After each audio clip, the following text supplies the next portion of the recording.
We're live streaming now. I think we're good to go. Yes, AJ, we are live streaming and we're good. Okay. All right. I'm gonna call this meeting to order. Sorry, I'm not used to microphones. All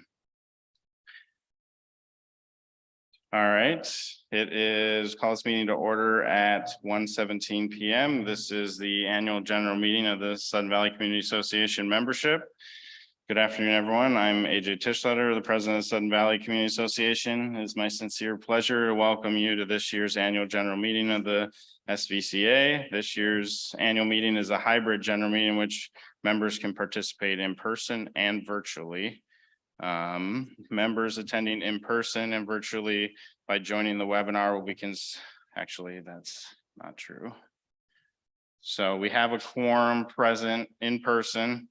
And with the state of emergency from the governor lifted, that was a requirement for us today. So that's why we're running a little bit late. So today I'll be serving as the presiding officer to allow us as members to do the work of the annual meeting. I'd like to introduce our parliamentarian. This is John Berg. This is John's second year as the association's parliamentarian, and I believe his third meeting of the membership that he's helping us with. A few procedural items before we begin the meeting. The 12th edition of Robert's Rules of Order, newly revised, shall govern this meeting in all parliamentary situations that are not provided for in the various laws and bylaws that govern the SVCA. For those members attending virtually and wish to speak, please indicate your desire to speak by using the raise hand symbol on the participants page and wait until recognized by the presiding officer. Please confirm your membership identification by stating your name and address or division and lot.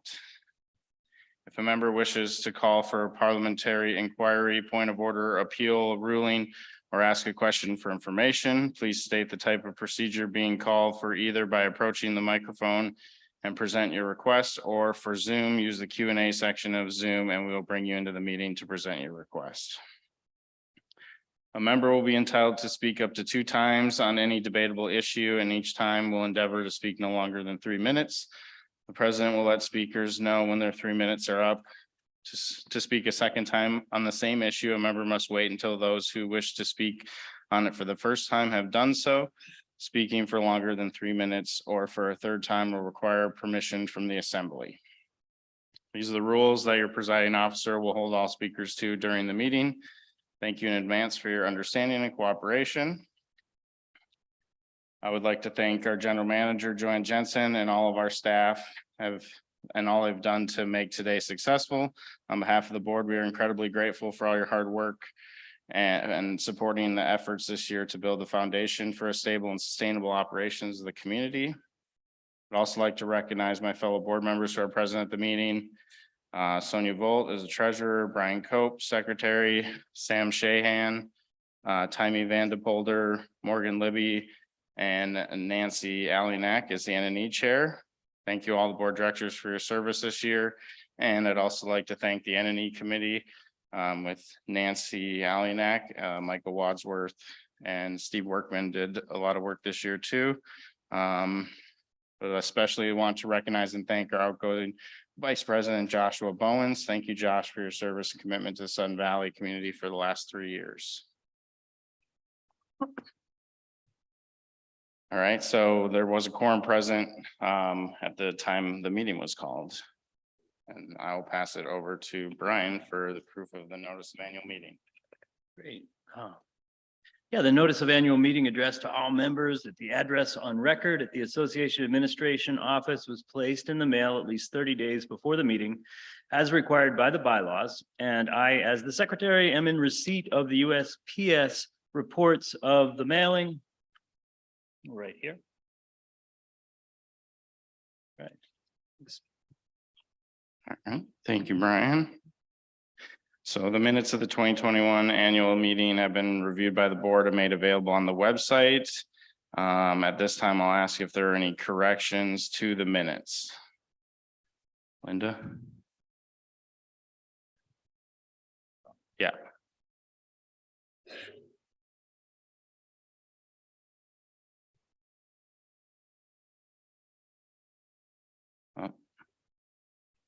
John, can you turn that podium mic on? No, we need it for the, All right. Oh, I'm here. Go away. So you had indicated that the minutes have been reviewed by the board. As of last night at 9:19, there were no minutes posted in the minutes section of the board's minutes. According to the state law, RCW 6438035, a meeting of the association must be held once a year.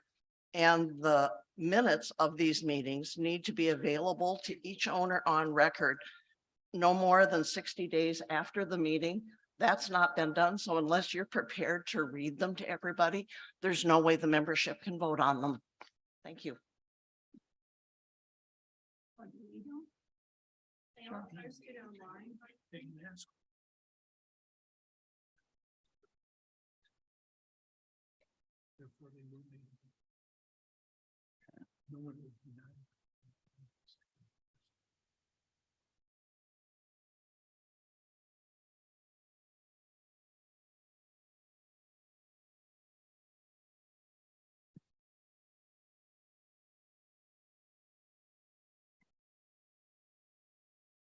all right, so in talking with the parliamentarian, he said that the meetings have been, or the minutes have been available for anyone to request.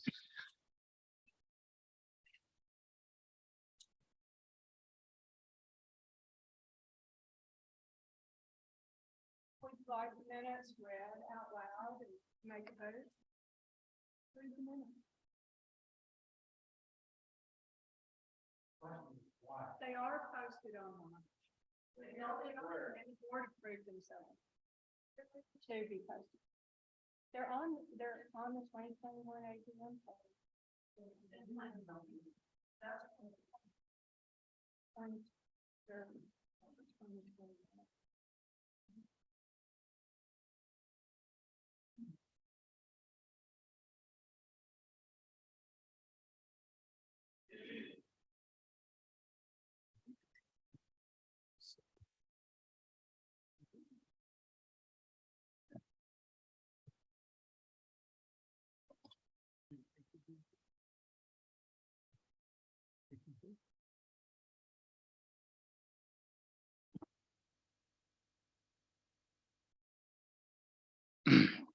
All right, so the ruling is that the minutes have been available for anyone to request.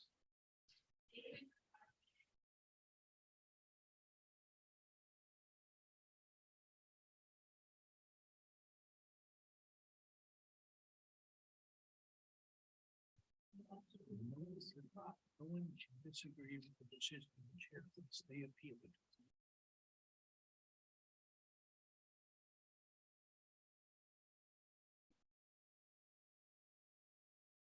All right. I'll just read the minutes then. So the board members in attendance. What's up?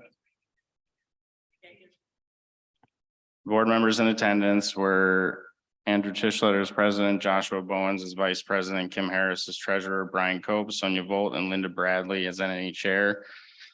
Sun Valley staff present were Rachel Tucker and John Kerr, and the parliamentarian was John Berg.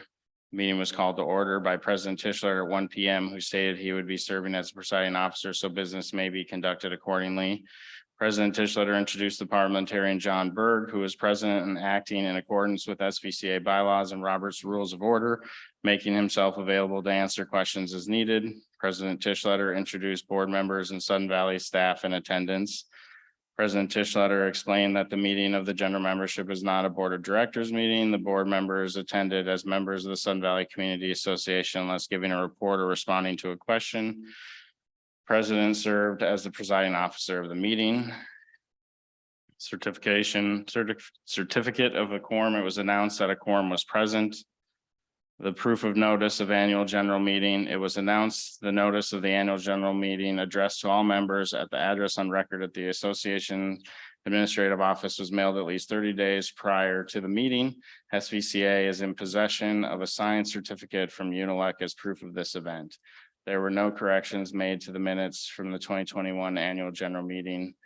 After requesting member approval, President Tischler appointed the board to be the minutes approval committee for the 2021 annual general meeting. Election of board of directors. It was announced that there were 4 open positions for the board of directors who will each serve 3-year terms, and open positions for a 1-year term that will be appointed by the newly constituted board. President Tischler introduced the candidates for board of directors.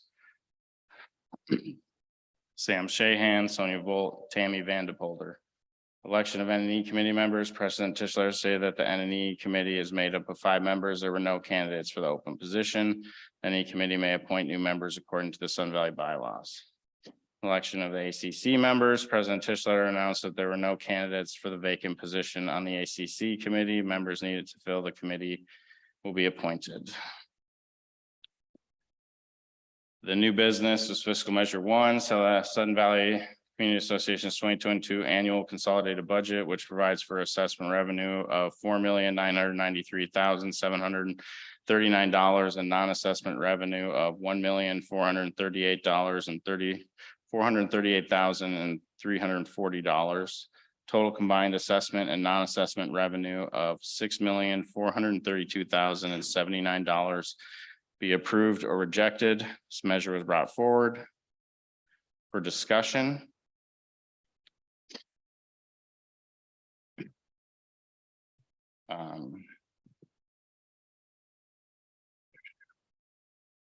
Measure 2, shall Article 2, Section 2 be amended to include the following language to prevent the unnecessary unenforceable special meetings.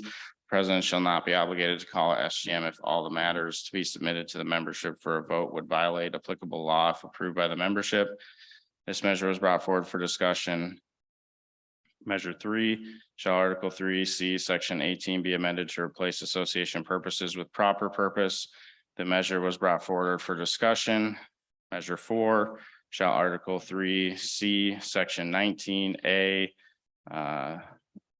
III, special assessment purpose be amended to remove other association purposes. Measure was brought forward for discussion. Shall Article 3, Section 19A IVB be amended for clarity to accurately reflect the bylaw explanation intent by inserting the work assessment to describe the revenue used to calculate special assessment limitations. Measure was brought forward for discussion.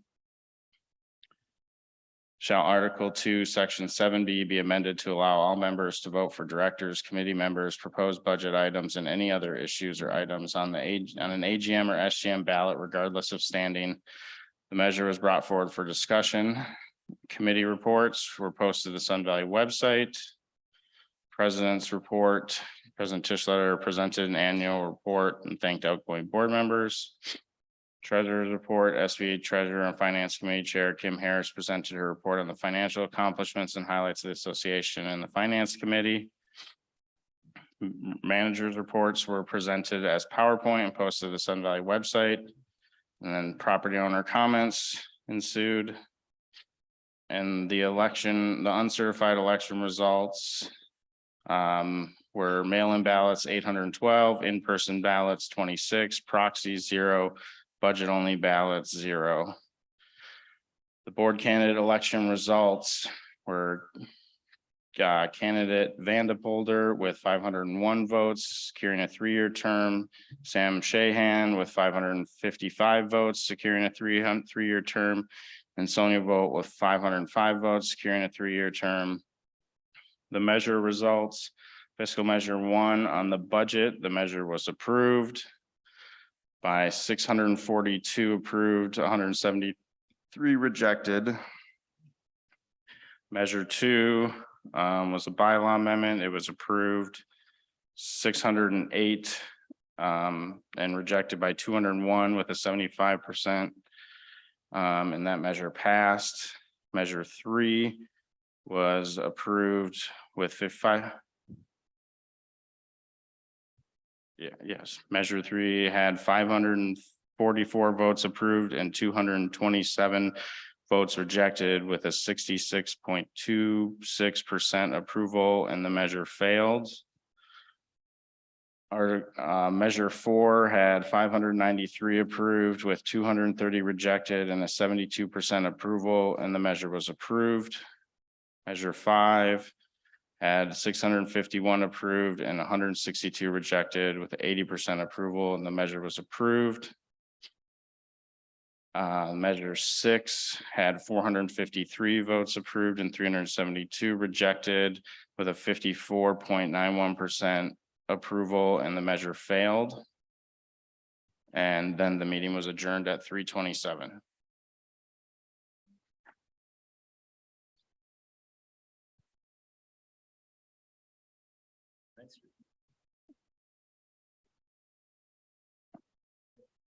All right.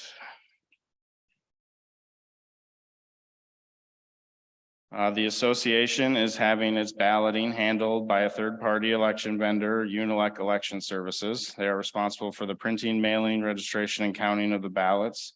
Volunteer observers will be present during the counting process, and video of the counting process will be available on Sudden Valley's YouTube channel. Probably Monday would be my guess. During the counting process, ballots will be scanned with a high-speed scanner and results then given to the N&E committee for presentation at the end of the AGM. Thank you to the community for your support in accepting this third-party process. All these voting by mail, drop-off, and in-person should have submitted their ballots unless you are voting from the floor at the meeting by special ballot obtained during in-person registration earlier this morning. Floor ballots will be collected by the N&E committee to be counted.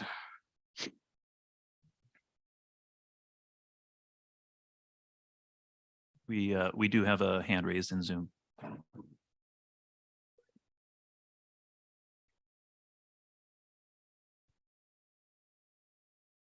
Oh, sorry. I skipped ahead. Are there any corrections to the minutes? Hand raised, did I have a comment on the minutes? I'd have to bring them in to know for sure.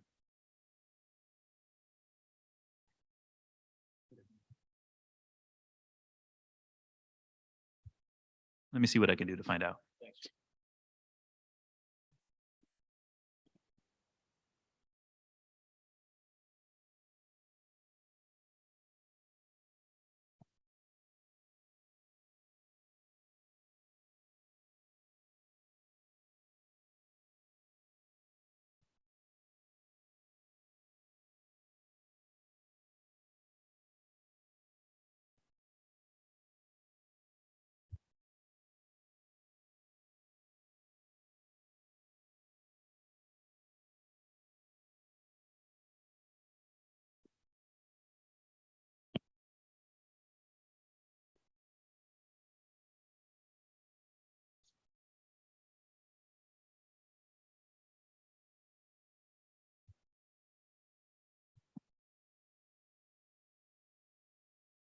I'm trying to communicate with them through chat to see what we can find out.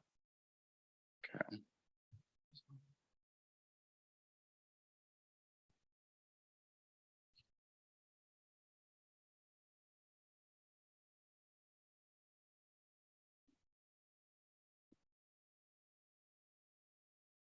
If they have a point of order, though, they can use the Q&A thing and put it in there.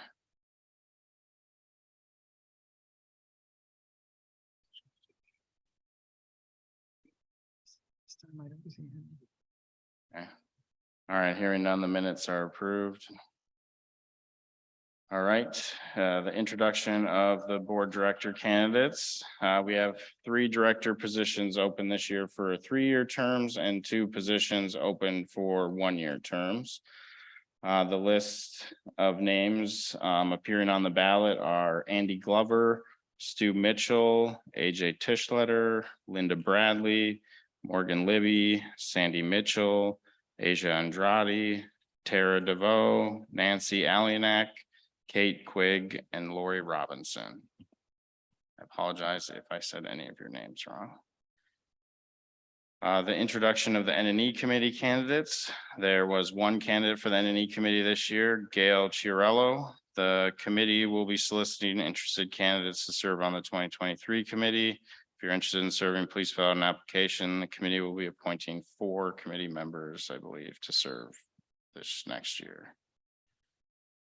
There was 1 candidate for the Architectural Control Committee, Daniel Rodriguez. This committee will also be soliciting interested candidates to serve on the 2023 committee. And again, if interested in serving, please fill out an application, and they'll be appointing 7 committee members.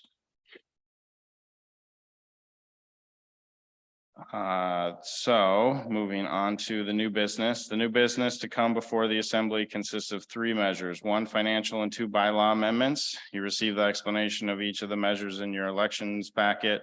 According to our rules, discussion must be germane to the measure itself, and the chair requests that after you identify yourself, you begin with stating whether you are for or against the measure.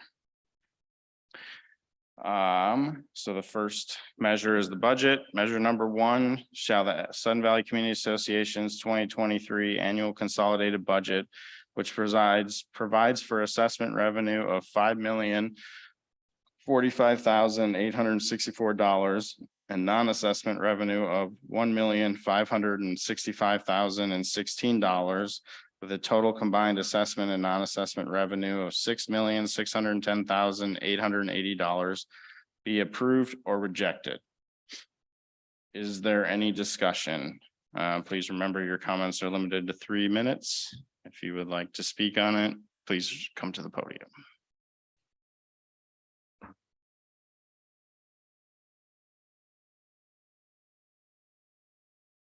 Or raise your hand in Zoom.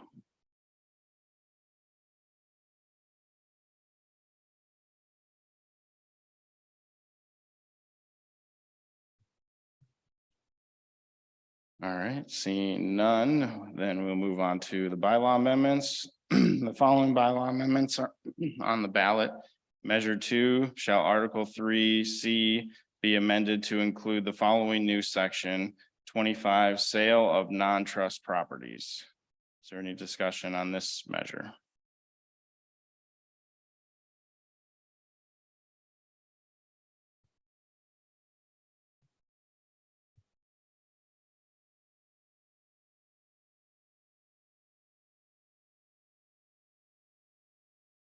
Seeing none, measure bylaw amendment, measure 3, shall Article 3C, section. I don't have missing something in there. Be amended to require member petitions to contain the purpose of the special general meeting, proposed wording of any measure to be submitted to the membership, the printed name, signature, street address, and lot and division number for each signatory, and designation of a representative and backup representative for the petitioners, both of whom shall be Sun Valley members and who are authorized to receive communications from the association concerning the petition. Is there any discussion on this?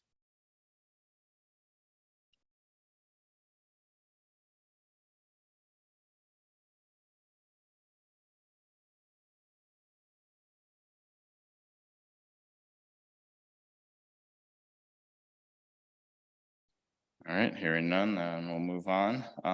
So at this time, I'd ask if you have a ballot that you're voting from the floor, please vote your ballot now. If you have not done so, and the N&E committee will come around and collect those ballots from people voting on the floor. If you could just raise your hand if you have a ballot once you're done filling it out, so Nancy can come collect it.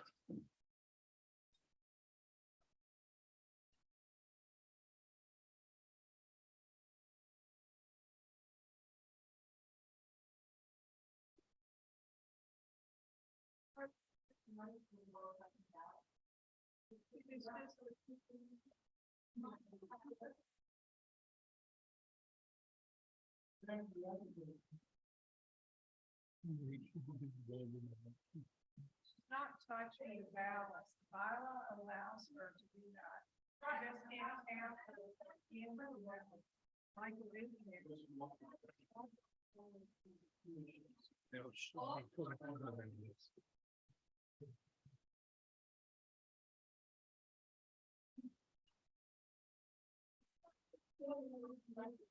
She's saying you didn't raise a point of order, you're violating the law of the order that we all agreed to. And how about we just go, can someone go, Sam, do you want to run downstairs and have Michael come up and just grab him? Let's just, it's fine. Just, yeah.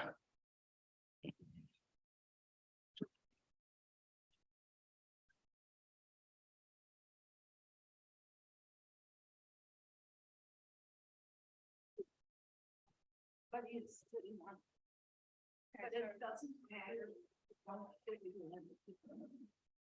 Okay, I'd like I'll to let add Michael do on it. this. I witnessed Nancy today handling blank ballots at the polling station, so I would like additional information. Her exact words when she walked in and handed blank ballots to the Unelect official were, "We're running out of these, here's 25. So I would really like to know why you were handling blank ballots. There is no identifying information on those blank ballots as to who the community member was. It doesn't look good at all.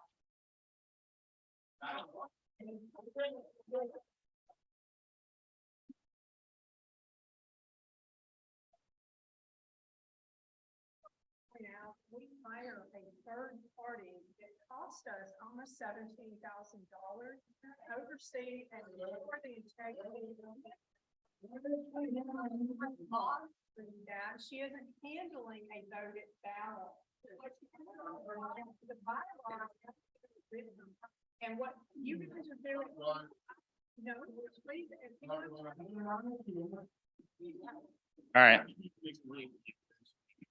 Michael, can you please just walk around and collect the ballots?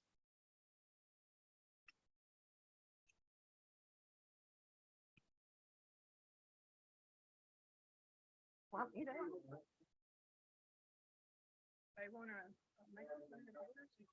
They wanna, why don't we just say that?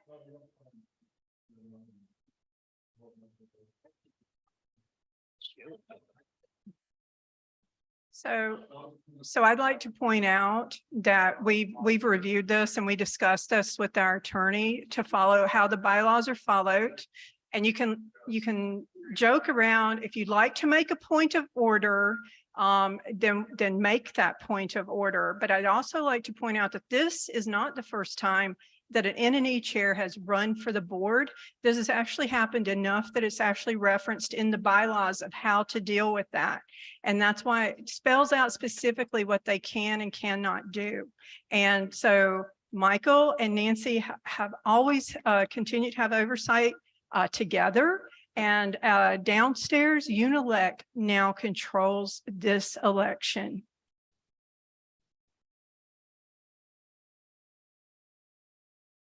Hello, can I have a ballot so I can vote? Yeah, it's too late. I am registered. Okay, hold on one second here. All right. Hi, my name is Mike Wadsworth and I am on the N&E committee. Thank God. I've addressed this 15 or 16 times this morning.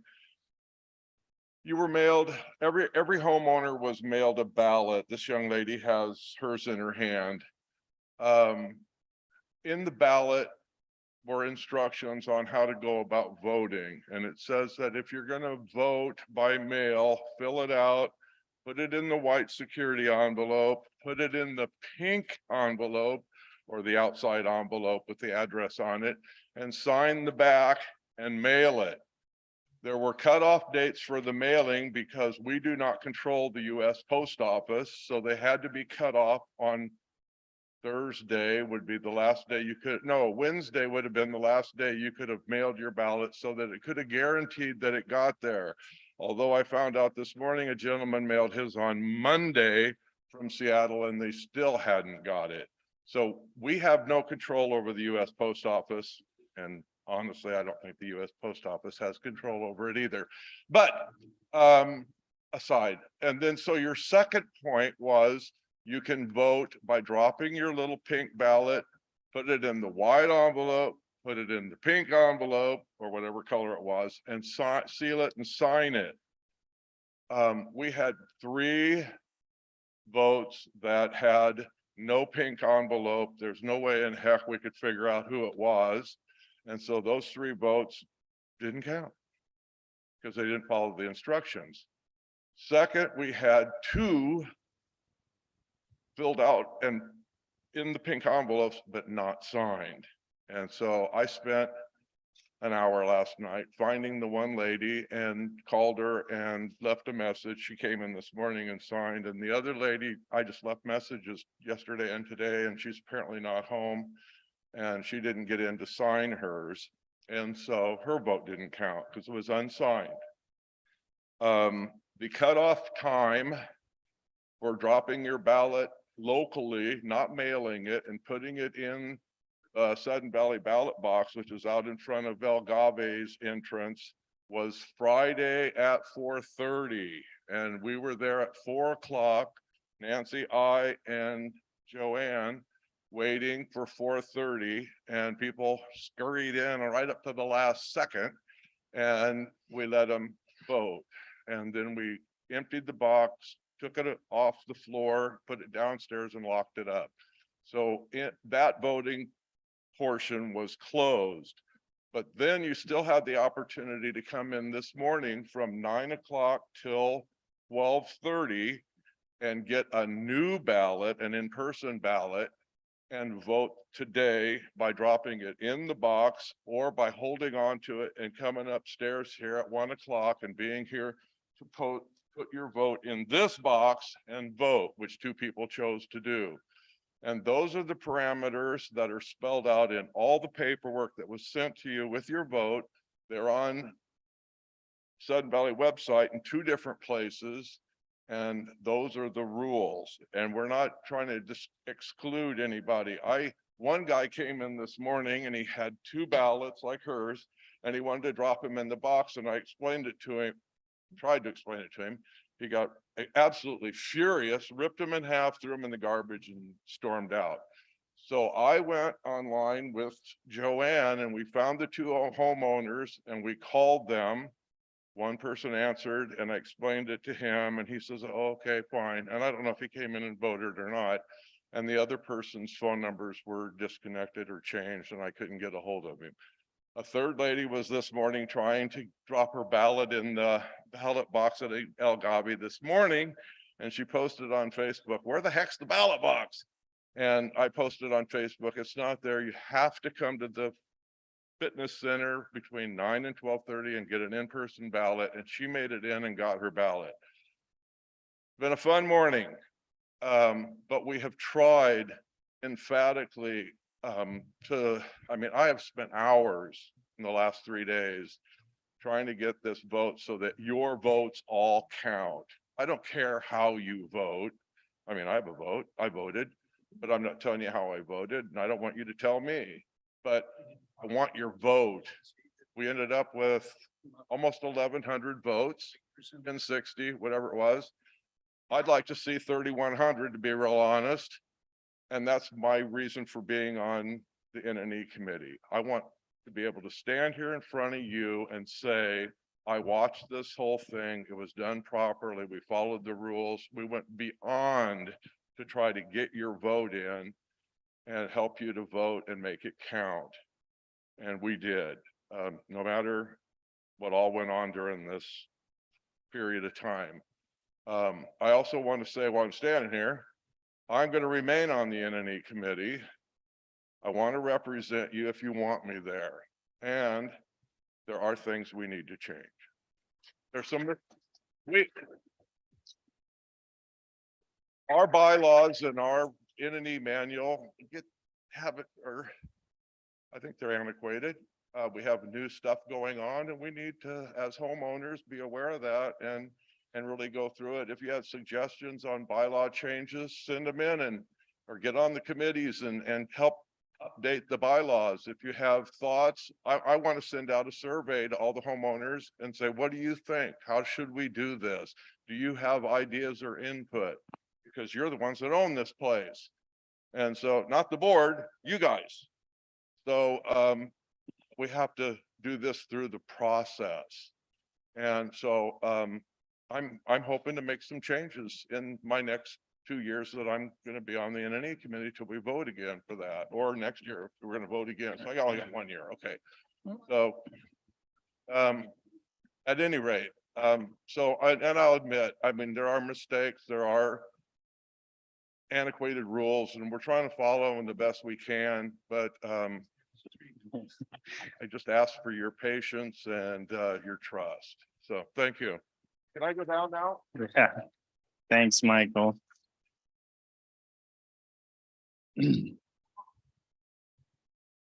Ma'am, I was trying to turn your ballots in the back. Did you were trying to turn in the ballots that were mailed to you right now? And you did not register this morning?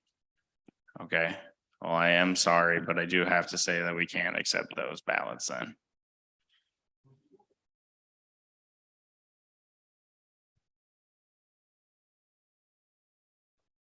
This isn't a time for just like statements, I guess. But there will be a member comments if you have a point of order on the procedure or appeal to the ruling that I just made, then yeah.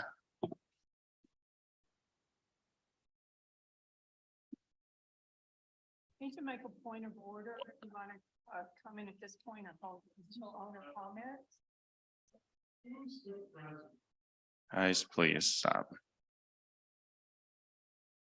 Man, what are you trying to make a statement on?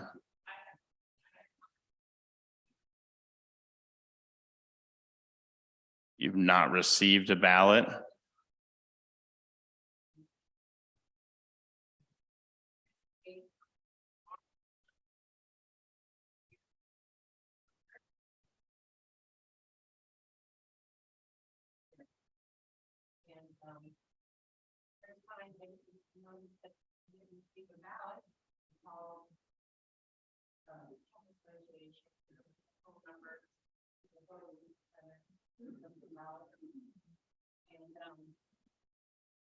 I don't really follow the whole conversation, but I can verify my address. And, so that was done. The second time, I found that there was this vote. I didn't receive my ballot paper, so I called them. And, they went with last for my social security number, which I don't recall ever.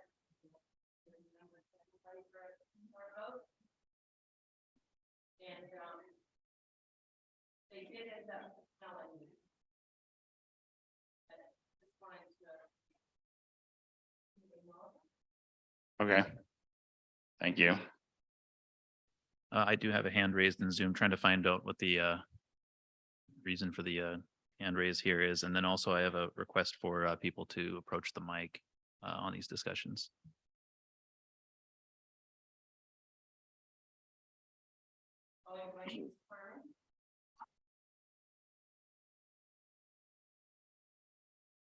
Thank you.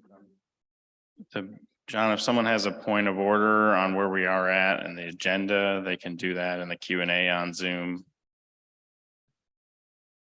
Is the rules that we set up.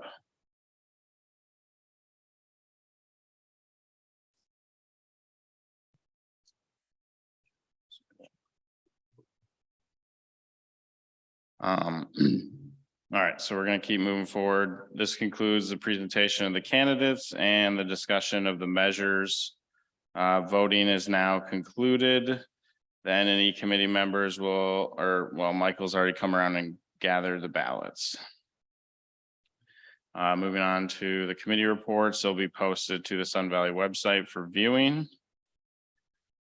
On the president's report, I would just like to start by thanking all of our members for helping create this beautiful community that we call home. This board has continued to do much work to help change the culture of our association. Many projects have been completed this year in the process of being completed that address long overdue maintenance of certain facilities to ensure the future sustainability of the community's infrastructure is secure. The board has continued to work to build the foundation for stable and sustainable operation of our community while putting processes in place to ensure we continue to plan and prepare for the future. I want to take a moment to share some of the exciting work that's happening within our organization and the efforts by the board, staff, and many volunteers who continue to be good stewards of our community. This year, we have continued to collaborate with our senior management to implement transformational change within the culture of our association, which ensures a positive working environment for staff where they have the skills and equipment required to be successful in their work. Completed emergency projects resulting from the November 2021 flooding event that hit Whatcom County and Sudden Valley. This included several roadway and drainage repairs in various areas that were impacted by floodwaters and the replacement of a bridge on the golf course. We implemented the transfer fee refund program to return fees related to the purchase sale of property within Sudden Valley. Completed major road reconstruction projects, including the rebuilding of Cascade Lane, Spring Road, and Green Hill Road. Along with this major work, there has been extensive pothole repairs, minor asphalt repairs, and drainage repairs in various areas around the community. Improvements to the marina parking lot, that including grading work, striping, and other minor improvements to the dry slip areas. Demolition, water remediation, asbestos removal and reconstruction of the clubhouse kitchen.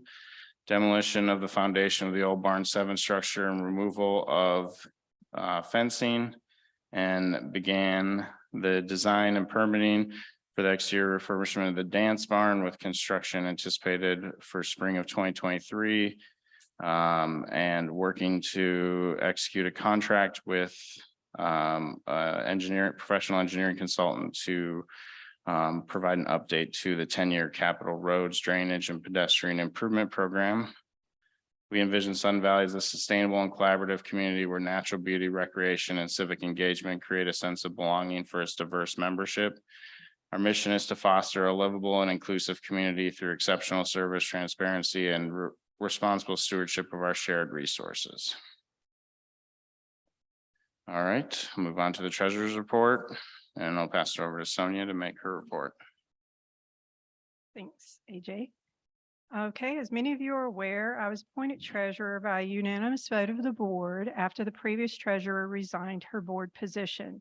So while I never presided over a finance committee meeting as treasurer, I did have the pleasure of working with our finance director, Joel Heverling, on the 2023 budget presentation. I've heard a great deal of confusion and speculation regarding how the association's budgets are developed, so I felt this would be a good time to restate the process. SVCA's finance director and CPA gather the historical actual expenditures over the last several years. The CPAs then gather additional input from department managers regarding their budgets for the upcoming year, their needs. Accounting also works with department managers and the reserve specialists to ensure our asset lists are current. They then create a draft budget, adjusting for projected rates of inflation, utilities, and fuel. The 2022 budget was the first budget this board majority has directed from the start, utilizing the planning and budgeting process identified by the Long Range Planning Committee and guided by the strategic priorities identified in the 2021 strategic planning sessions based on the results of the 2020 community survey.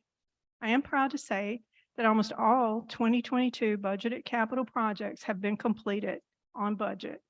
Sun Valley's operating budget for 2023 balances $3,969,961 in revenues, with $3,969,961 in expenditures. The proposed total monthly dues in 2023 for a developed lot from January 1st to 2023 through May of 2023 will be $144.31. That includes the rec special assessment, operations, and capital dues. From June 2023 through December 2023, the total monthly dues for a developed lot will then decrease to $141.81 to comply with the 2019 SGM dues limitation bylaw. That will include operations and capital dues. The bylaw limits an increase in base dues to no more than 7% annually. There will be no additional user fees in 2023 for parks, pools, or the fitness center. We also contracted the services of a new reserve specialist, Smart Properties, to do a complete level 1 reserve study on both our capital facilities and assets, as well as roads and mailboxes. The reserve specialist was on site for well over a week, viewing our facilities and assets and meeting with department managers. What you will see, these reserve studies are posted online on the Sudden Valley website. And if you look at them, what you'll see is that the reserve studies no longer include non-existent assets such as proposed buildings by previous boards. A reserve study is a budgeting tool to help us plan for the repair and maintenance of our existing components. If you look at the 10-year capital planning portion of the 2023 budget, you will see that we have more accurately aligned our capital planning with the reserve studies. The board approved an RFQ by Impact Design to develop a new 10-year roads plan to address not only the roads, but stormwater drainage, culverts, and pedestrian usage. This will allow us to plan our road repair and maintenance more accurately and budget appropriately for the work that has been previously unbudgeted. You will start to see a change reflected in the roads reserve study beginning next year.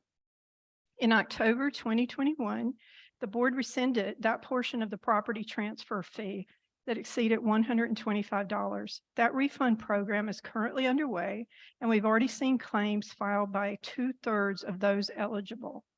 And lastly, Larson Gross, our independent auditors, not only gave the SVCA a clean audit report, but commented on the healthy finances of the association.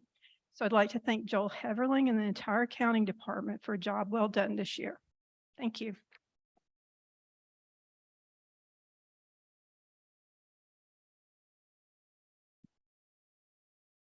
All right, we'll move on to the manager's report. So I'd like to introduce Sun Valley General Manager Joanne Jensen, and she'll be providing the report. I turn this on or? Can you flip up the thing? Yeah, there's a lens cover.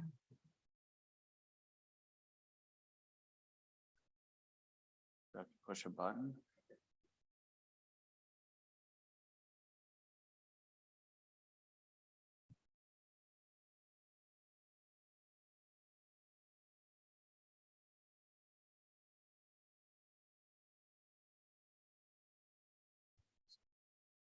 Huh? I opened it, but I don't know.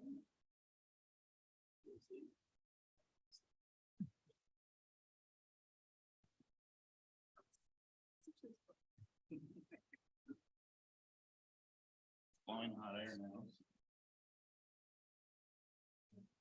Hey, John, how do I get back to the regular view? Do you remember?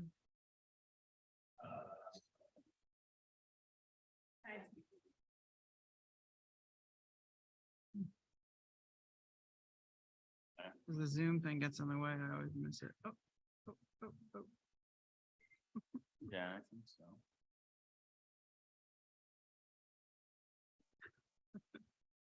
Thanks, everyone. Is it on like a jump drive or? How is it? I can't see from here. What's that? Can y'all see?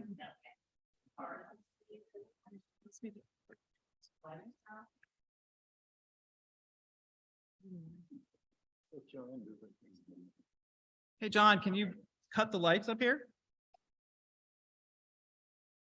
I don't want you to miss any of my scintillating slides. Also be harder to aim at me. Anyway, thank you for your attention, members. I'm here today to share with you some of the results achieved by the various departments at the Sun Valley Community Association. I'll start with administration. As you're all aware, we've had some significant departures in administration, and the results that I'm sharing are really focused on the things that have been accomplished recently and that are being planned for next year. We, of course, planned and implemented the relocation of the administrative and accounting offices into the new Welcome Center. And we've also set up a rotating schedule with recreation member services staff so that all member services are provided in one location. I believe in the month and a half that we've been in that new building, that the folks who've come to visit us there have appreciated the one-stop shop and the opportunity to engage with us more fully as opposed to passing their transactions through a window. That was a little bit awkward, and so we're making best use of the new environment. Ongoing plans for administration, we've received approval to implement a new telephone system that will improve both call quality and member communications by giving us more flexibility in how we can configure and use that system. I'm in the process of selecting ticketing software that will track the progress of customer service requests and complaints so that every request made of the association will be entered into this system, assigned to someone to complete, and we'll be able to report metrics back to the community about how many requests have been received, what their status is, and how many have been resolved. So I'm very much looking forward to that. And all of these things taken together are helping to continue the process of creating a cultural shift among our staff to build a stronger administration team for next year, 2023.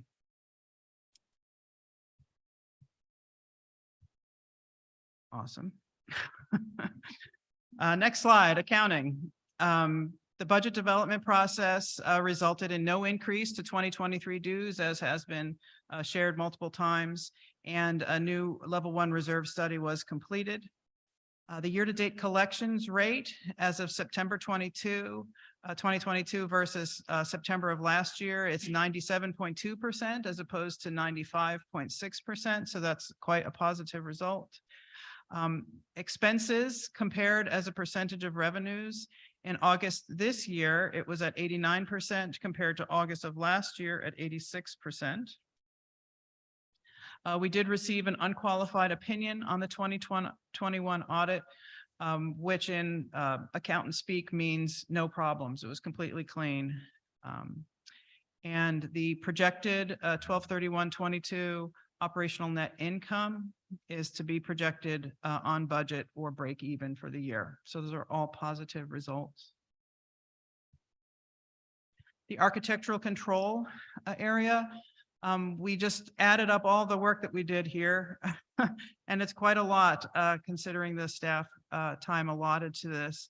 And also a call out to the ACC committee who actually review and approve all of these requests. But there were 110 exterior alteration requests, 47 tree or vegetation removal requests, 11 requests for variances, 22 new construction starts, 17 permit extensions, and 19 fence requests.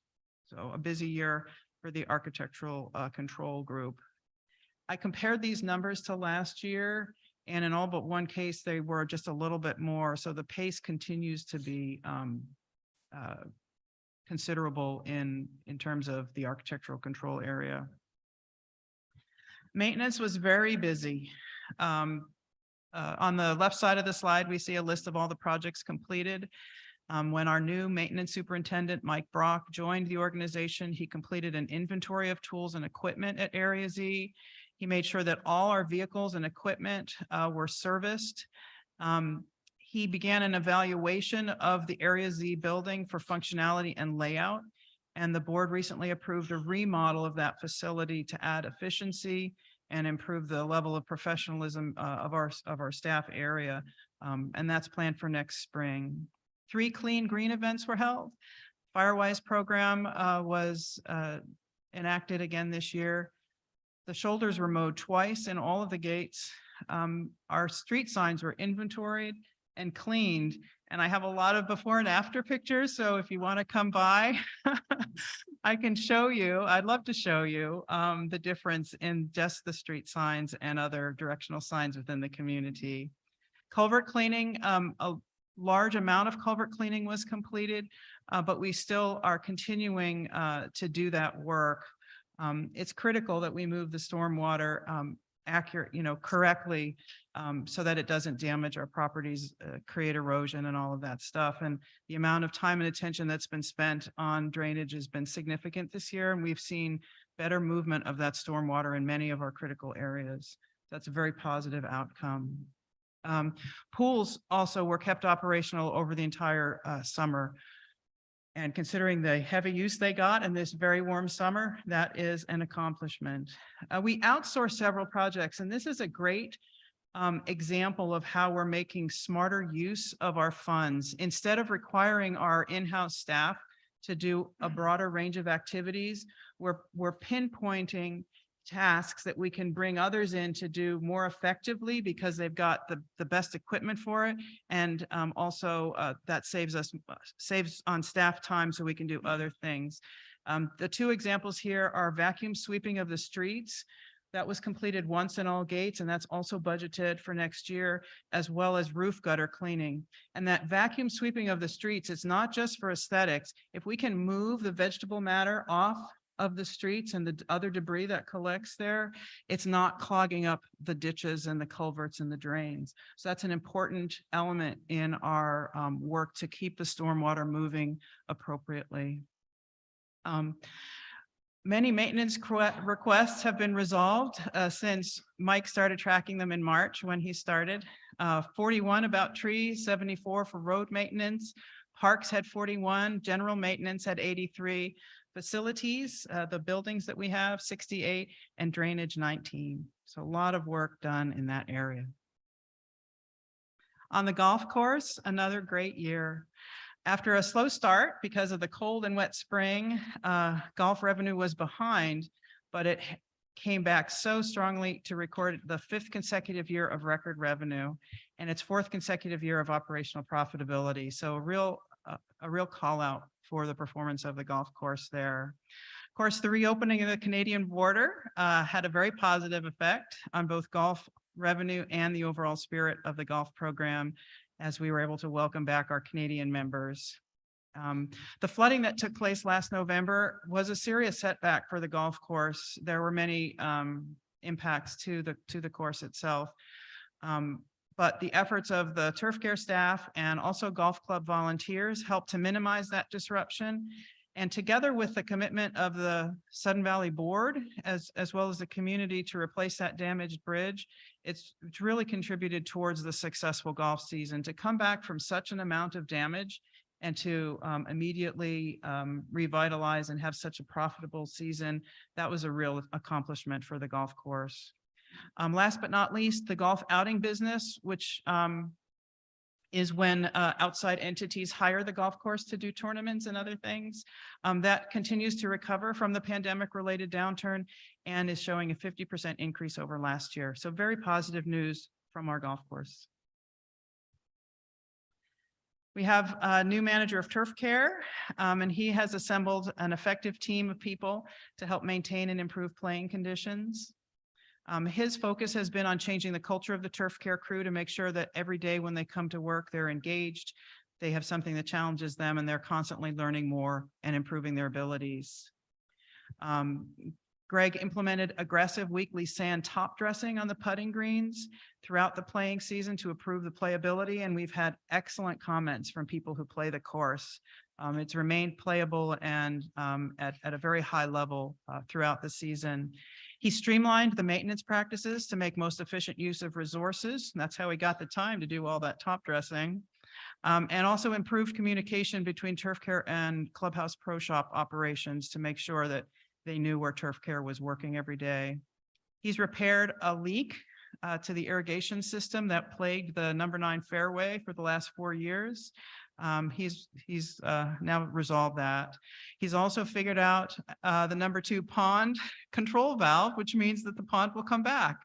It's hard to call it a pond when there's no water in it, but there is now. So that's a very good thing. There's been drainage work, tree care, tee box improvements, and a lot of other work done by turf care. In our recreation department, they're very excited to be available at the Welcome Center to provide one-stop service to members. People who aren't familiar with the rec department have been encouraged to stop by, and those who are just running in to pay a fee or do something else, ask a question, have found it easier just to hop into the Welcome Center than to drive all the way through down to the rec center. This year, the recreation staff kicked off pool season with West Coast Pops. The first 200 people got free ice cream. Free ice cream is always a good thing, so that was a great start. We also importantly conducted an in-house lifeguard certification course, which allowed the Sudden Valley pool to be fully staffed throughout the summer. And we knew that many other local pools were struggling to keep open hours as they would like because lifeguard staff was thin on the ground. Lifeguards also did a bonding exercise where they rowed out onto Lake Louise and cleared a lot of the excess lily pads. We've had several comments from the community about the lily pads and how they're growing in both Lake Louise and Lake Whatcom, and we will continue to work with our ecology consultant to figure out the best way to control those. We're very aware of the problem and we'll be taking action to keep it under control. So just want to assure you of that in 2023. REC also completed a community pool survey with a very strong response, and that information is being used to guide planning for next year. The REC staffing levels and schedules this past year were changed to make sure that we had coverage at the marina every day throughout the summer, which of course is the busiest time for boats. And the REC staff has been available to provide support for all association events. 2 staff were sponsored to receive server certificates so that they can serve food and beverages at events. Staff were present at the Welcome Center ribbon cutting, the town hall, and the very, very successful trunk or treat that we had last weekend. There are 2 more events planned this year, so we hope you all come out and encourage your neighbors and friends to do as well. The Holiday Craft Fair on November the 19th. And by the way, we sold out all of our vendor slots. So there will be a broad range of wonderful vendors to choose from. And Breakfast with Santa, which is scheduled for December the 11th. These very small words on this slide describe a number of the capital projects that were completed this year. And the real takeaway from this, and I would encourage you to check out this visual report on the website. And we'll also have copies in the Welcome Center if you want to come in and chat about it. But the thing to really note is that the majority of the project are complete or almost complete, which is important. And very importantly, they're coming in on budget. So when a group can report to you at the end of the year that what they've planned, they have done, and they have done it within the parameters that they proposed, that's a very successful year. So congratulations to the team working on these capital projects. It wouldn't be a presentation if I didn't look ahead to the future. It's nice to dwell on the successes, but our current minds are focused on what we're doing for 2023. And there are 3 big things that I'm very focused on. The 10-year capital roads, drainage and pedestrian improvement project. As AJ mentioned, planning and permitting contract is currently being negotiated, and that will be a critical project for Sudden Valley Community Association, making sure that people can get to where they need to go safely and that we maintain that infrastructure is important. The dance barn remodel is also in the design and permitting stage, and that of course is this wonderful building. It's mainly an exterior project to maintain the infrastructure and give us a more sustainable building here. And of course, we've already mentioned the maintenance building remodel for Area Z, which we're looking forward to. Thank you for your attention.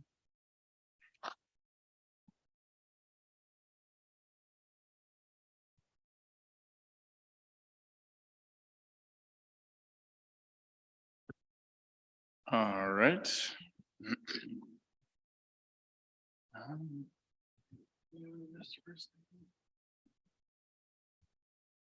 All right, now is the time for property owner comments. Please try to keep your comments limited to 3 minutes. We'll be alternating between speakers in person and those who are joining remotely. Those of you in person who wish to speak, please approach the microphone and stand in line.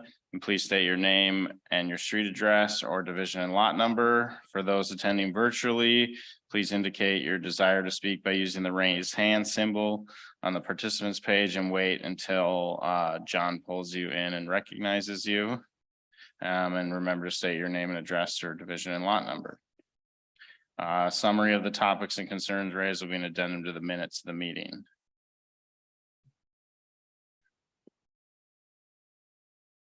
All right, go ahead. Barry Miles, Division 1, Lot 133, resident in Sudden Valley for 17 years. These comments are about going forward. Under leadership and lessons learned in recent times. We need a passion for the common good of our community to be the leadership mindset, not politics, not them or us. It should be we for all residents of Sudden Valley. We need a full-time general manager. It doesn't matter how qualified this person may be, he or she. The job is full-time and a resident manager should be expected and take place. Let's recognize that the new Welcome Center, as positive as it may be, is actually just simply the relocated administrative offices. A Welcome Center space should be more a living room, atmosphere, or lounge. We have neither. With comfortable seating, perhaps an art display, and graphic information showing current board members, key staff, job descriptions, all the general information that a new person might well want to know and have. Outside signage should include the words Welcome Center / administrative offices. We need to listen to each other before taking a position or making a decision. The Sudden Valley Board should govern, not manage. The recent more micromanagement style has led to staff turnover and open unfulfilled volunteers on committees, which we then all of us in the Valley suffer from. So I implore us to go forward in a more positive, non-political nature. Thank you.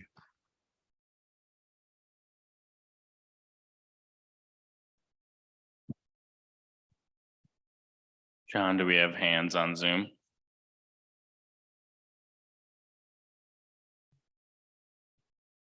Not at this time. Okay, go ahead. Hi, I'm Carla Knight and I live in Division 3, Lot 128. And I just wanted to say, going forward, I would like to see maybe solar powered LED lights above the mailbox clusters. I think that we really need them, especially as we're moving into standard time and the nights, the days are shorter, the nights are a lot longer. The mail personnel deliver the mail in the dark. They make mistakes because how couldn't you make a mistake with the low lighting that is there? So I think LED lights would not interfere with the wildlife. I know that's why we have things dark in Sudden Valley, but I think they're really needed. And so I'd like you to consider that moving forward. Thank you. Thank you. Still no hands, John? Okay, how about you just let me know if someone pops up? All right, go ahead, sir. My name is Ken Malisi. I'm from Seattle, Washington. I own a lot 48 in Division 9, but I reside in Seattle. I'm disappointed that you didn't make the minutes available. Having some place to search for them, I didn't bring a laptop. I'm not a computer type guy. I think that's sloppy work on your part as a group. You're to present information, and reading the minutes that you got does not serve me well, and there may be others who have the similar feeling. I think that's a sloppy job. I think you need to have minutes available out on the table when you sign in.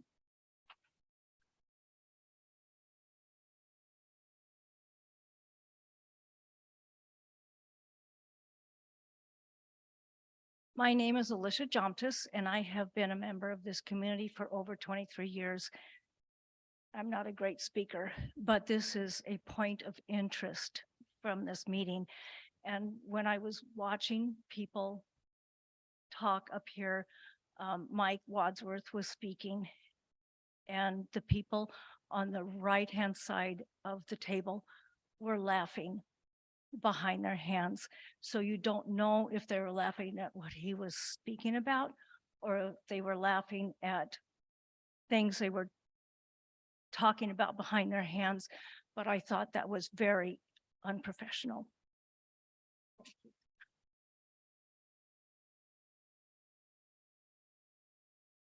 Hi, I'm also not comfortable speaking, but my name is Lori Robinson, Division 1, Lot 144. On October 26th, I submitted a request for all of the missing minutes that were not posted on the website, as well as all documents, including loan, inspection, and purchase and sale surrounding the property at 1850 Lake Whatcom. On October 28th, I received an email from Joanne with a copy of all the minutes. Now note, most of the minutes were still stamped draft, so I don't know if those were the final or not. And the second part was your request also asked for all documents, including loan, inspection and purchase and sale and surrounding 1850 Lake Whatcom. Unfortunately, SVCA cannot provide these documents as legal counsel has informed us that they should not be released. Why? Why can they not be released? And I still have in my 3 minutes, looking at our bylaws in section 13 regarding open meetings as it addresses closed meetings. It says, upon the affirmative vote in open meeting to assemble in closed session, the board may convene in closed executive session to consider personnel matters, not the purchase of the building, consult with legal counsel or consider communications with legal counsel and discuss likely or pending litigation. Hope we're not having litigation on that building. Matters involving possible violation of the governing documents of the association and matters involving the possible liability of an owner of the association. The motion shall state specifically the purpose of the closed session. Reference to the motion and the stated purpose for the closed session shall be included in the minutes. I have looked over those past minutes. It says closed session legal. Our minutes are not up to date. They are not comprehensive. And I think any board moving forward should be held accountable and that every single member of this community should demand proper minutes of our meetings. Thank you.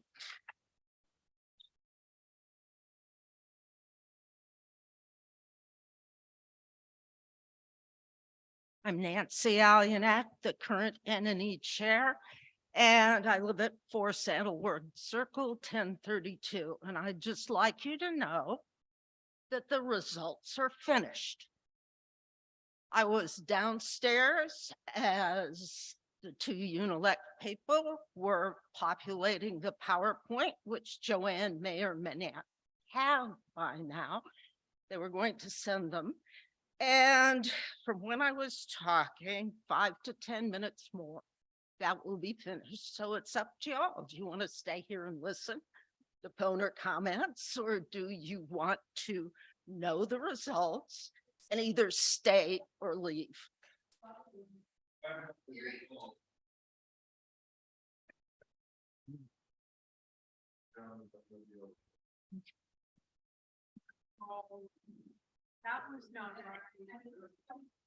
Go ahead.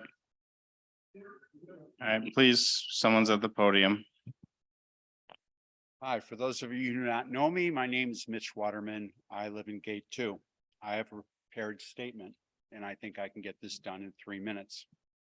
I'm so confused when I keep hearing this board talk about fiscal responsibility. Every single financial metric points to trending bad. Specifics. Reserve funding is down over 10% since last year, with both SURF and roads going below 30%. Nationally, all HOA professionals in the financial industry say at 30% or below, you should expect a special assessment, you're at risk. SURF is only 21% funded, and when we add in this new 60-year-old building that this board has purchased, SURF will certainly plummet much lower. Knowing a structural engineer that this board hired in 2020, Kingworks, said that this barn that we are now in is structurally unsound, and it would be cheaper for the association to tear it down and put up a new one. This board is still pursuing going ahead and remodeling, and they have taken money out of the reserve study that was scheduled for scheduling a new building. We are spending more money for every dollar we bring in. Meanwhile, revenue is nearly flat. Expenses, including UDR, are up over $200,000. Your UDR spending projects a 175,000 year-end ending reduction. Operating cash is also $300 less since December of last year, which means us at risk to unplanned events, much like flood. Add to the balance of the budget, to balance our budget this year, this association cut 3 staff. Governance and management. Now, I'm not a fan of the current board, and that's fair because we see things very different. It's not a personal thing. We see things differently. But I'm saying that meetings are rambling conversations. AJ, I'm saying that you're not presiding. Sonia seems to be running amok. Excessive closed sessions, and they're usually at the beginning of meetings. So for us who want to attend, we show up and then you go into closed session and you come back an hour, hour and a half later, we don't get to attend. And I'll have to tell you that the term "we check with our council," in my opinion, is becoming a CYA catchphrase for we get to blame somebody else. The El Agave kitchen is a debacle. Short notice shutdown of a tenant who pays rent, 1/3 of that building, and then getting them back into service in 342 days was a black eye. Turnover in this association has been consistently high, especially for management level positions, multiple GMs, multiple deputy GMs, multiple maintenance supervisors, multiple turf superintendents, multiple rec managers, and you churned over an ungodly amount of admin staff. The common denominator in all of this is Sonia Vogt. Please wrap it up. Involved in all day operations. I'll be happy to turn this over to another person to finish reading it if you wish. Your 3 minutes is up, so. Okay, very That's well. the Thank rules. you very much. I'll turn this over to someone else.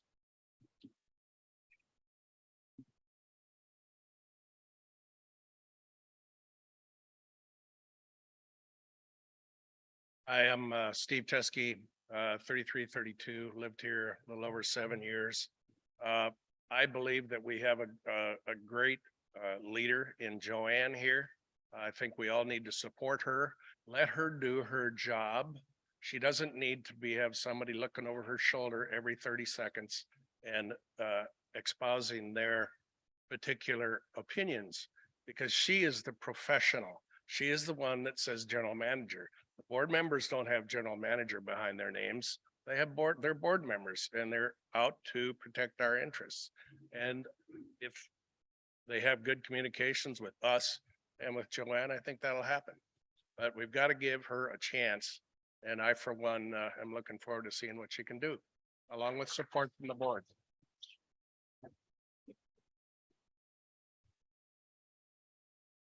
Good afternoon, ladies and gentlemen. My name is George Gibson. 33 years. First of all, thank everybody for showing up today.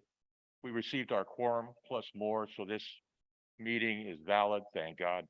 Thank you, everybody on the board, for all your hard work. This is the first time that I can remember that the streets were not cleaned before the AGM. We've got tree matter all over the streets. It's dangerous out there. And I was hoping that that could be taken care of because it's dangerous time of year. Next, as you probably all know, we give millions of dollars of tax money to the state and we get very little back. So I would hope that somebody in the community would want to come out there and vote for the county council. Try to become a member of the county council. Because as you know, if you're not at the table, you don't get to eat at the trough. Simple as that. So if we had somebody on the council, we would be better served here. You know that we have to pay more water, even though the water plant is here, than Geneva or Silver Beach. So if we could get somebody out there, I'm sure the community would all support this person.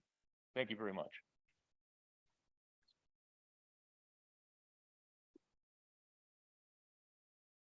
Hello, my name is Trang Warlan, and I've been here for about 4 years this month.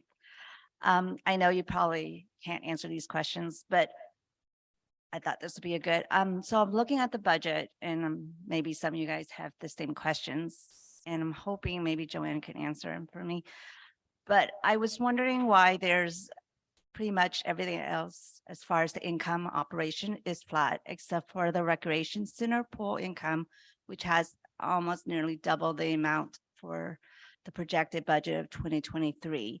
If there's any insight as far as what revenue that we are bringing in to cause that from 6,000 of this year to 14,658 for this coming 2023. And then in two aspects, securities and ACC, I'm assuming the 31,534 decrease is the fact that we no longer have an environmental consultant. I'm not exactly sure if that's from security or if that's part of the ACC reduction.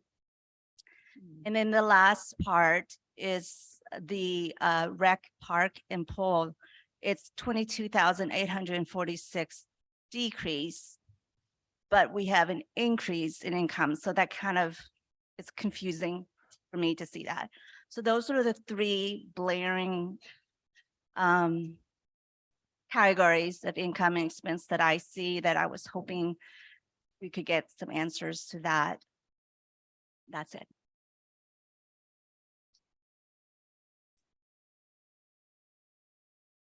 Go ahead. Hi, Michael Wadsworth, 5 Western Lane. I wanted to say, and I'm not representing NNE right now, I'm representing myself before anybody puts disclaimers up. I wanted to say, second, the idea that we finally have a GM who cares and is qualified and capable and motivated. I've been through 3 other GMs that couldn't find their ass with a hand and a flashlight, a map. It's been horrible. And I think we finally got the right person for the job. I also wanted to bring up Alex Allen, who was running around like a one-legged man in a paper hanging contest for the trunk or treat. He did a great job. He really cared. He welcomed everybody, and he's a real asset to the community in his recreational role. And I also want to ask if the first gentleman that spoke, let's try to get rid of us and them and turn it into us, just we. And that's how the Constitution starts, we the people. Let's be we the people of Sudden Valley, and figure out how to find common ground, stop criticizing everything, get involved. There's a lot of empty spaces on all the committees if you want to do something. We have 4 empty slots right now on NNE if you'd like to learn how to do the vote and help us with that. And I think that we should give the incoming board a chance to prove themselves and not be critical. I hate it when somebody just downgrades somebody, but they never come up with any corrective idea. It's easy to critique, but hard to jump in and help. And so I'd like to see all that stop. It makes us look ugly. I have a hot dog cart. I do hot dogs at different events around town. And I've stood and heard people talk about those crazy freaking people out in Sudden Valley. You're hurting yourself. We are hurting ourselves in that. It's out of towners that buy here, it's not locals. And so we could change that. We can do better. And so with that, I'm done. Thank you.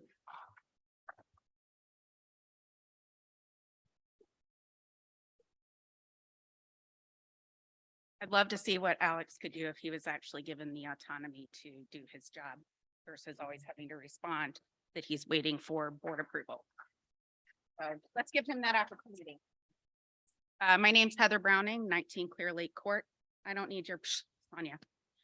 Turnover I'm going to continue on talking about fiscal responsibility here. All right. Turnover has been consistently high, especially for management level positions. Multiple GMs, deputy GMs, maintenance supervisors, just repeating the beginning of this part, turf superintendents, rec managers, and you turned over untold number of admin staff. The common denominator in this turnover again is Sonia. She is involved in everyday aspect of work. Even people working in the Welcome Center and other departments have reported to others that she is in there every day, directing them not to talk to members. And they are actually scared to say that to people as there may be repercussions. So take with that what you will. We now get maintenance staff from labor ready, meaning all funds expended for work include additional overhead and profit of untrained staff. They are unfamiliar with our property. Now, Joanne, I will say I agree, where it's a, one-off skilled aspect. Yes, we definitely hire out, but bringing in labor costs more. And we've bought out a lot of contracts of people that have just been ran off. So I would love to know what the number on that is. Committees. AJ is the chair of the Long Range Planning Committee, not a meeting this year. Sonia is the chair of the Doc Review Committee. No meeting notes published. Emergency Planning Committee dismantled. ACC, a hardworking, under volunteer supported committee. Why? When Leslie McRoberts applied, she received an unprofessional, scathing public dissing. Similarly, when a volunteer asked about the floating dock, he was blamed after. Finance Committee. What does it say about the committee leadership when the entire Finance Committee resigns? Finance Committee volunteers were not involved in the 1850 purchase or in evaluating the Board of Directors transfer fee initiative. That's unheard of. Capital projects are not routed through the committees, allowing volunteers and members to understand the priority, goal, budget, options, requirements, financial justifications, and schedule. So in summary, your continued actions are by no means any measure of fiscal responsibility. Rather, these actions threaten the fiscal health of our association. This board is not only a lack of concern for typical financial controls and due diligence, but an actual disdain for it. Eventually, the board will change. All the information you withheld will become public and the chips will fall where they may. I have a couple other things to say here. Sonia, I think, it was mentioned, your fiscal report, I want to talk about what she didn't say. She said that there will be no additional fees for rec through the summer of 2023. What she didn't say is there were probably additional fee usage for next year. What she also didn't say is she was pretty much the only one preparing that budget. Yes, along with Joel, but we understand that he was also directed. There were no department heads to give input, which actually also Sonia and her friends like to say that they are for protecting your wallet and for lower income families, which is interesting because if you remove the few dollar fee. Please wrap it up. Okay, if you remove the few dollar fee, you're actually making it hard for lower income families to be able to enjoy the amenities here. And also clean audit doesn't mean what you think it do. I'll talk about that later.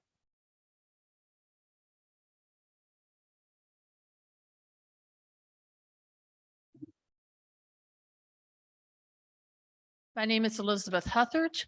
I have lived here since 2000. I live at 8 Westbrook Court. And among other things, right now I'm president of the Garden Club. And I would like to inform all of you that the Garden Club, which is a very independent group, it's a private club, has nothing to do with the association. We donated 1,000 daffodil bulbs that were planted around the valley. Come spring, I hope you all see those little yellow blossoms pop up, and the deer don't eat daffodil bulbs. So we are a service club. Some of our clubs are not, like a book club is not a service club, but the Garden Club is a service club. And we would like to see more clubs and groups started here in the valley and help improve our valley. We don't have to rely totally on board-driven action. We can be resident-driven action. Thank you.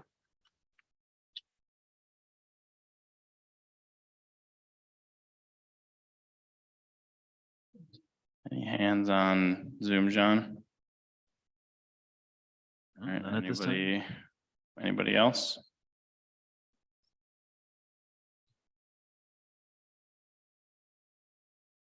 Go ahead, you can speak one more time. Finish my statement here, just wrap up the lower income families. I have been poor. I have been more comfortable. And I'm telling you, if you ask a single mother with 4 kids, if she can afford $2 a month or what was it before, $100 a month, to be able to take her kids to the pool or use the gym, she's going to tell you $2 a month. So we all put into that fund so that everybody can enjoy it equally. I want to go back to the auditors. Sonia, you said that the auditor commented that our finances are very healthy. Now, I'm a CPA. I'm an auditor. I have been the CFO of a company. I've been the vice president of finance. I am very operations heavy in my experience. And I'm here to tell you, auditors do not officially comment on the health of finances within financials. They will tell you if they are accurately stated. Now, when they say it's an unqualified opinion, what that means is it is free from material misstatement, which means there could be mistakes, right? And that's fine. They're just saying material, if the number changed, it wouldn't change your decisions. So what it doesn't tell you is how many journal entries, how many adjustments were made to the financials to get them to accurately stated. So we need to see what they call the past adjustments. Auditors are not financial advisors. If they're going to comment on the health of a corporation, an HOA, whatever it may be, at most, they're going to say that based on the financials today, this organization is not what's called a going concern. And that means that they can continue to function based on their cash and their upcoming liabilities for at least 1 year. That is at most. Now, I haven't seen what the auditor actually had to say. I will go and listen, and I have a feeling I'm going to have a problem with that, and that was directed to somebody to ask. But it actually doesn't tell us also how many adjustments were made from month to month to month to get to those last financial statements. So please do not always take things at face value. Ask. It doesn't always mean what you mean it to mean. And I'm telling you right now, the auditor did not comment in the way that Sonia thinks that they did, saying that we have good financial. All they said was the financials were accurate.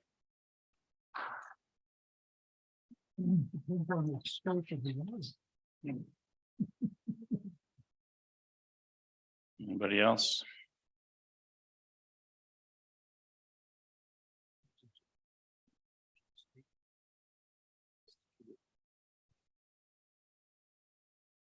All right, moving on. Michael from the N&E committee brought the results for the election up to Joanne, and I believe she's got a PowerPoint ready. Is that correct? All right.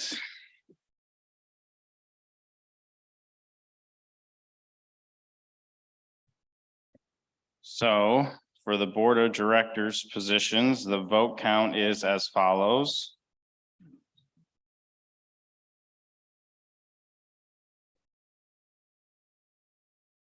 Oh, I can't see it. Why is it so blurry? I'm sorry, what? The keys need to lock up stuff so they can, when they're done, they want that. That's on the other button. Well, there should be two.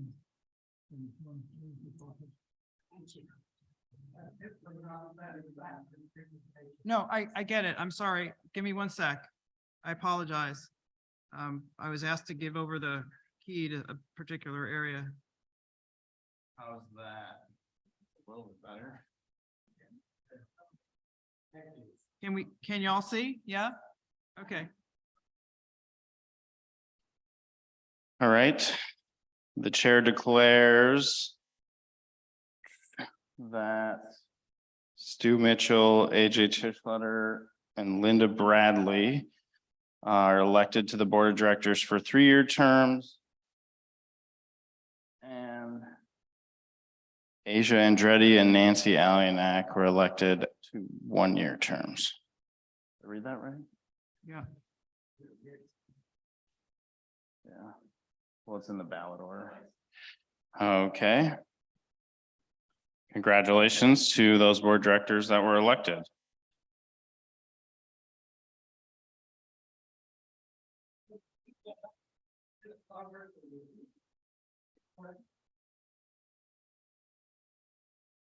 It will get posted on the website too. Yeah, I'm sorry. This is a terrible slide. If you give me a minute, I can take it off and reformat it. Do you want me to do that or not, AJ? Sure. Yeah, sorry. Or can we run through the next ones and then we do that? Yeah. And Does that then- work? Okay, that's perfect. Yeah, thanks. All right. So for the N and E committee members, Gail Chiarello was elected as the lone applicant.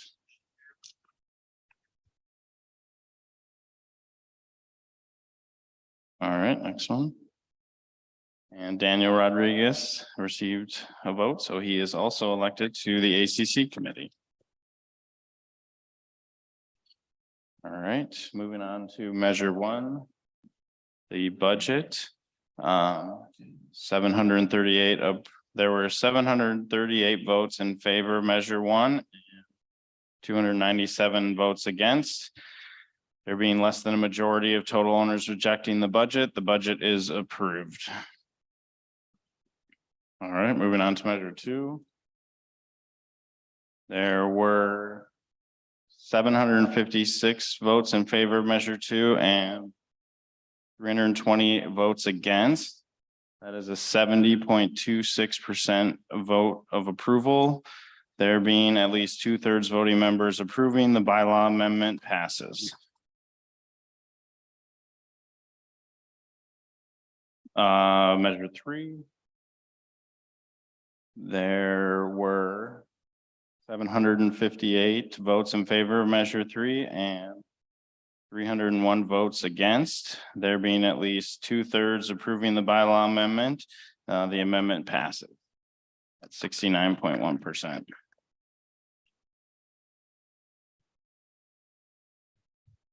All right. We have a total of 645 mail-in ballots, 414 drop box ballots, and 38 in-person ballots. All right, just a quick announcement. There will be the organizational meeting for the new board immediately following this meeting. And Can you we'll- turn that off while I do my editing? I'm sorry. or Joanne's gonna make those changes to that and yeah. Yes.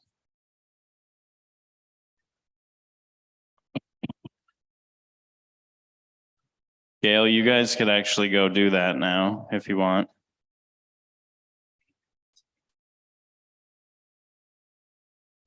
Gail and Michael or the N and E committee, you guys could go. You guys could go do your meeting now. I can't hear you.